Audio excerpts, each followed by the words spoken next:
Daniel, thank you so much. First, on behalf of World Retail Congress and Spencer Stuart, thank you for accepting our interview to talk about Alibaba and leadership.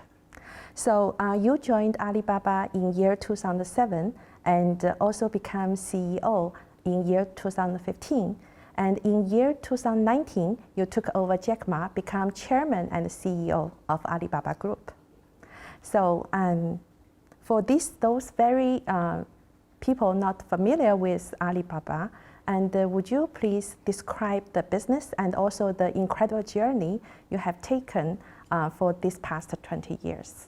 Alibaba was founded by Jack and 18 founders in 1999. At that time, internet just came to China. So the founding team, they realized that internet will change the world. So they start with the first business of Alibaba, which is to help the Chinese small business exporters to find their business opportunities via a internet site, a website across the world. Today, we still run this, the world's largest retail platform. And then 10 years ago, about 10 years ago, we start another stage. Today, we call this at Work at Alibaba. This is all about cloud, starting from cloud. So we strongly believe cloud computing and big data will be the future of the society. And all the business, no matter it's starting from the internet or from a traditional industry, they will go to the digital operation. So basically, if you look at the big picture of Alibaba, it's more like today running like two flying wheels. One is consumer interface. So we have our consumption business, our retail business. We start from physical goods to like digital contents to local services, like food delivery and movie tickets, drama show tickets, so on and so forth. And on the other side, we start with help business to sell online, but over years, we help them to work on a digital platform, which is cloud. So this is more like a to-B interface, a to-B business. So we have these two flying wheels work with each other, interact with each other. So that's why, in general, we said we set a big mission at day one is make it easy to do business anywhere. So the answer of this, how to make it easy to do business anywhere, is about digital capability and digital infrastructure. So that's the big picture of Alibaba. Alibaba has become such a complex organization, and then at the same time, you also change the organization constantly, like at least 12 months or 18 months. And then would you like to tell us what's the logic and also the drivers behind that? Well, the reason to do this change is all because we are in a fast-changing world, and digital technologies innovation is so fast. So we have to keep up with the pace of the innovation, and but for sure we don't want to change the whole organization overnight. So that's why if you look at the track record in the past 5-6 years, after I became CEO, maybe every year I change an essential part of the entire business. Maybe one, two portfolio business, but not all. But I think for each of the business today, I think people still need time to think about how to integrate the digital capability into the real business, including retail, right? So you need to make sure you generate the real chemistry, real value from this integration. But for for the business who have new opportunities, we want to change organization and keep all the things in one closed loop small business to make it move faster. But when business getting bigger, and we want to try to see more synergies across each other. So that's why like 6 years ago, we introduced a new methodology, which is a middle platform. Because we think of technology, we can share technology across different businesses. So we have this middle platform, but we have independent frontier, which is each of the different business. So this is all we think about the change and unchange. But the key thing is that you need to win. You need to serve the customers with their fast-changing demand. You need to serve your clients in their fast-changing demand. So that's the driver of the change. That's great. And then when you change, because now you have so many business partners, external. Yes. Do you also, I can imagine you also need your business partner to change slightly with you, or actually dramatically. So maybe could you also describe kind of, how you work with your business partner to follow you? I think you asked a very good question. I think today we are operating a platform, and we are in one ecosystem together with our business partners. So I just want to take like a Tmall as an example. So day one, when we build this Tmall a brand-oriented, consumer platform, many of our clients, many of brand companies, they decided to join us. The reason is that they want to leverage our platform to access more customers, to generate more sales. But over the years, they realized this is not only for additional e-sales. It's a platform help them to promote their brands and to help them to launch their new products. So if they want to achieve these goals, they need to do some change, because day one, many companies, many brand companies, they build the e-commerce function under sales channel. Is that also for them because they are not only consider this is a channel, it's a sales channel, but also those companies also develop their business more rely on digital. That's right. That's why not only the one channel, but also marketing and also their communication to their consumers, to their customers. That's right. And also probably that also related to your earlier point regarding the cloud business, because they have higher demand to also engage, to more link their whole business to the digital platform, just not the Yes. Yes, that's right. So that's why we think that the change of our org structure actually is a reflection of our strategy. So our strategy change also need to be shared with all of our business partners, and make them think, what if they need to change accordingly? And we have a lot of chemistry in this side. That's great. And then also, those are the business partner. If we look at back to internal Alibaba, Yes. And for people, and because you doing a lot of new things, right? And then people building certain skills in certain area, and then how you, then probably because of your related to the culture, how you encourage people, what is the kind of enabling system to help those leaders to do the new things? Well, actually, in each of our businesses, we give our business leaders some flexibilities to try new things. We always say that we work for now, we invest for tomorrow, and we incubate for futures. So we need to give them some space to incubate new animals. And so over years, we see some new animals grow up in Alibaba big family. But the key thing for a leader, to incubate the new animals, new business, is all about, first is about patience. Second is about the affordability of making mistakes. So you need to afford to make some mistakes, because this is the chance of building a new business is very low. So you need it's more like a risk-oriented investment. But maybe after 5-6 tries, then you get a good idea. So I think the key thing for a leader is a good smelling capability. Then you can smell and you observe and you realize this is a good thing, because it defines a clear customer value and it disrupts what other people is doing. Then at this moment, the most important capability for a leader is to allocate the right resources to support this new business to grow.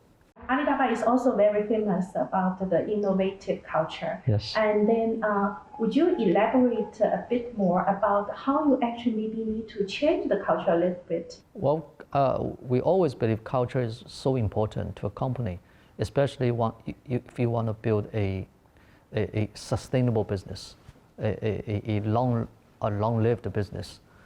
You need a culture, because in each of the business you do have the business cycles. You have good time, you have bad time, but how to get people together to fight for the company, fight for our mutual goals. It's all about culture. So that's why from day one, we pretty much emphasize on culture. But as you said, as a 20-year company, the culture also evolving. So today, especially after we enter into different business areas, we have different nature of business.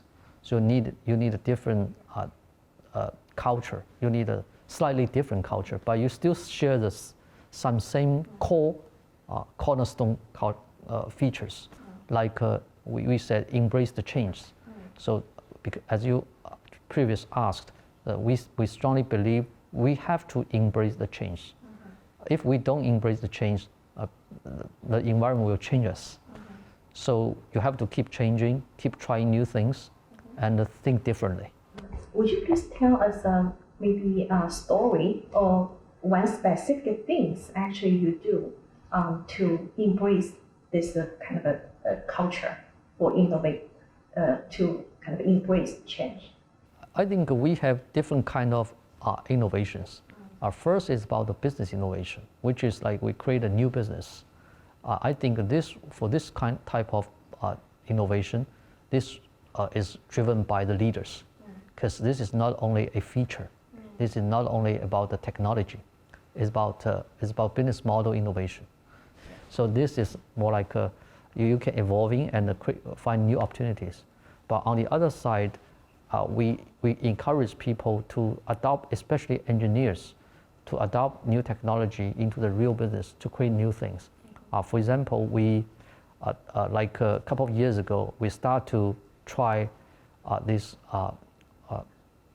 by camera. You can do the search, right? You take a photograph, because for a lot of products, a lot of use cases, people like this, but people don't know what it is, right? They just take a photograph, and then at the same time, the machine tell you what's the result. So by do this thing, I think this all encouraged inspired by the team. And they have these new ideas, and they start to try, and we give them some resources. When they prove that the result is good enough, and the use case is good enough, then we will give them more resources to try. Let's change the topic a little bit. And your career success is also amazing story for a lot of professionals. And so would you tell us like some critical leadership capability when you transfer yourself from CFO to CEO, and then from a BU leader to a CEO of a portfolio, to manage a portfolio of a business? Well, I think the biggest change is from a professional to an entrepreneur. I think that's the most important change. And I was with financial background. So when I first changed my role from CFO to a business leader, I think the most important thing in my mind is that you have to make imperfect decisions. Because as CFO, as a financial professional, you always try to make everything accurate. And you have to assess the results and assess the efficiency of the investments. But in the innovation world, I think not everything can be accountable. To be a leader for a portfolio of business, I think the key thing is about how to enable your business leaders. It's not like you'll make every decision by your own.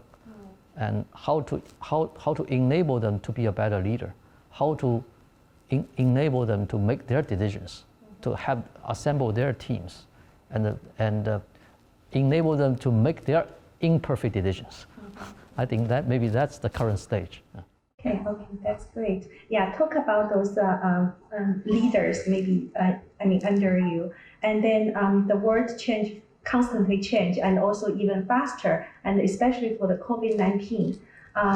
From your perspective, when you promote or select leaders, and have you changed your criteria? For example, you emphasize more about resilience, or anything change? Well, I don't think we change the criteria. I think criteria as a leader is always same. I think it's not only about, as a leader, it's not about the technical competency. I think that's the very basic requirement. But on top of that, I think it's all about like personality. It's about, actually it's about love. Do you really care about people? Do you really want other people to be better than you? So then I think that's the very important about the potential of being a good leader. Because maybe we can find a lot of experts, we can find a lot of professionals they are very good in their area, but they are a doer. But we need a real leader to get all the people together, not only doing the right thing or generate some chemistry, but they love each other. They work not only as a team, but as a team they can celebrate the success, but also they share the pain. I think that's very, very important. Yeah, I just want to have one proper question. Maybe it will be, offline or it's like, but it will be good advice for you to other entrepreneur. It's like, yes, they can continue grow the business, but still they don't have enough kind of people can attract from outside, or most of people will fail. So in addition to what you already mentioned, how to embrace those newcomers, and what else have you done? Well, I think find the right people is always the most important thing. As I said, you can find enough people with good skill set, but are they the same animal? Are they open-minded? Okay. Are they with curiosity? Are they kind to each other? So for those three elements you just mentioned, is on the top of their experience and capability normally you look for, but then probably those three are very critical for the people can integrate themselves into this organization. That's right. I think these, request mutual efforts. It's not about efforts from one side.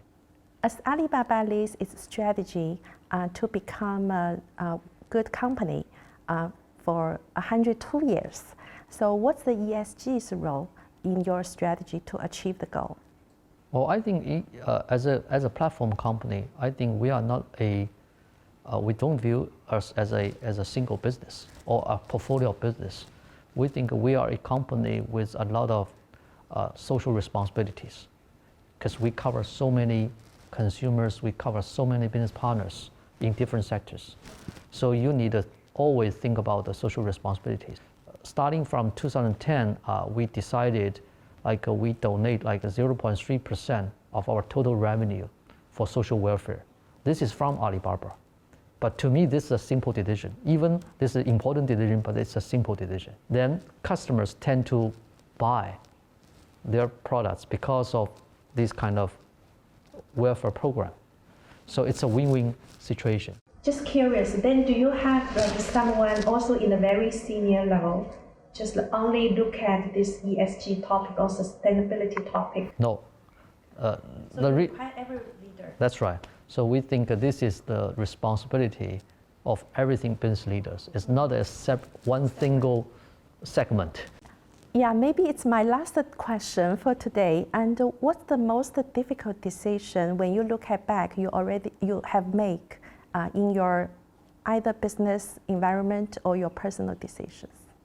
Well, I think maybe most difficult, it's not that difficult, but most important decision, for my personal life is I remember 10 years ago, about 2012, 9 years ago. At that time, I already grow Tmall to a very big stage. But one day, Jack said to me, Daniel, you need to make a decision. Because at this time, I act in the CFO role, but at the same time, I do the business. But that's good maybe for a small business, but that's not good for a big business. So you need to make a decision to which part do you want to in. Then my answer is that, okay, this is business is you have a lot of fun from this creating a new business, and CFO goal is important, but I think I need more fun. So that's why I made an important decision to join and quit from the financial role and join the business world completely. That's great. Thank you so much, Daniel, for your time talking about Alibaba and also share some of your personal story with us. Thank you.